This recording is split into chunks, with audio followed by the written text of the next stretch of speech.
Häromdagen så lyssnade jag på en ny skiva med popartisten David Sylvian där han sjunger om sin egen rätt besvärliga barndom. Och han konstaterar, tack gode Gud för all minnesförlust och allt jag förträngt. Och det kan ju vara ett sätt att hantera och handskas med det förflutna. Ett annat, det är att minnas allt och drömma om sin revansch. Vi ska till en ståuppscen i Skottland. Hey, okay, that's just fucking reminds me of being in the police office, a wee bit toned down. It's like Jean-Michel Jarre's concert in here, innit? I'll just move that, because it makes me feel awfully fat. Okay. Ståuppkomikern Janey Godleys första 30 år på jorden är en nästintill osannolik berättelse. Farbrodern utnyttjade henne sexuellt från 5 års ålder. Pappan slogs och söp, mamman blev mördad, brodern heroinist som fick HIV och hennes man är son till en lokal gangster. En hård uppväxt i skotska Glasgow. På scen har de berättat om sitt öde i många år. Nu har de skrivit en bok om det.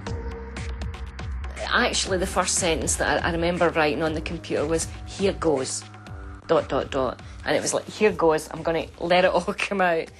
My friend, who's been my best friend for 10 years, when she read the book, she went, Jesus, I didn't realise there was so much violence in your life. And to me, I didn't really see that. I thought, oh, what bits were violent? She's like, half the book had violence and blood in it. Which was the most difficult part for you to write? The most difficult part was writing about my dog dying, because I loved my dog so much. Ah, but come on, is that part of your act? No, or is this, no. I mean, because it can't be true. No, it is true, because my dog was the only thing that never let me down. I expected everybody else to let me down.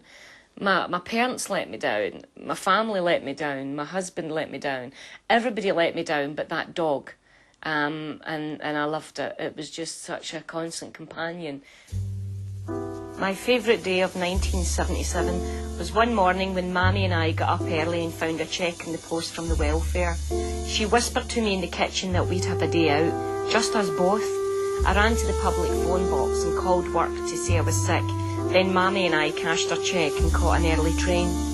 When we got off at Saltcoats, it was a beautiful, sunny, clear seaside day that welcomed us. We ate breakfast in a beachside cafe, then headed for the fun fair in the afternoon. She then talked me into going on a big wheel for the first time in my life.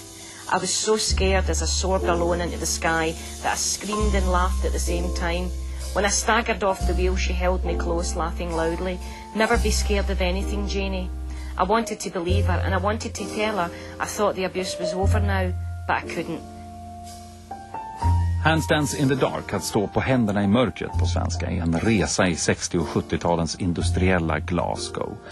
På scen gör Janey Godley allt för ett skratt, på pappret gör hon allt för att undvika att vara publikfiende. Det är helt enkelt, och naturligt nog kanske, en vansinnig skillnad mellan den Janey Godley man möter i självbiografin och den man möter på scen. Last year, after I've been a comedian for 9 years, and after the show last year talking about child abuse, which, by the way, I'm so fucking glad you laughed at, because folk get really odd about it. Child abuse! Fucking brilliant.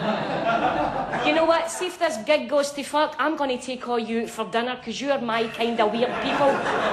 Watch this. Punching nuns! Fucking brilliant. I do stand up about child abuse and murder and gangsters and getting caught with the police, because there is subjects that should be allowed to be funny. Comedy. How do you do stand up about child abuse? Well, I just do. Well, what I do is, as I talk to the audience about it, I mean, I say to the audience I was abused as a child at the age of 5. I was abused at the age of 5, but I don't want him to get all panicky and sympathetic, because it was my uncle who abused me and I got him killed for my birthday. I've tried to say that in a nice way 500 times, but it only can come out like that. I never got him killed for my birthday. Somebody did it for me. You know that way when people buy you something and it's way too much and you're like, oh, you spoil me. And murder, I mean, your mother was murdered. How's that possible? Well, I just tell the audience how, you know, I explain how that this guy had murdered my mum, and before that he had killed a swan. And I know, ignore the woman, he killed a what? A swan? And the audience just laugh at the intonation that I'm making, that forget these women. Let's not think about a man who killed a swan. People are willing to laugh at subjects that are quite frightening, and they can do it. But what do you think your mother's thinking from up there? I think my mammy isn't thinking about anything. I think she's too busy touching Elvis in between kissing Frank Sinatra. I remember I was in a taxi in Manchester the day Frank Sinatra died. I was doing a comedy gig and the taxi driver said, "Oh, Frank Sinatra's just died." I went, "Oh, great, my mammy will be pleased." He went, "Oh, did she hate him?" I went, "No, she'll be bored having sex with Elvis."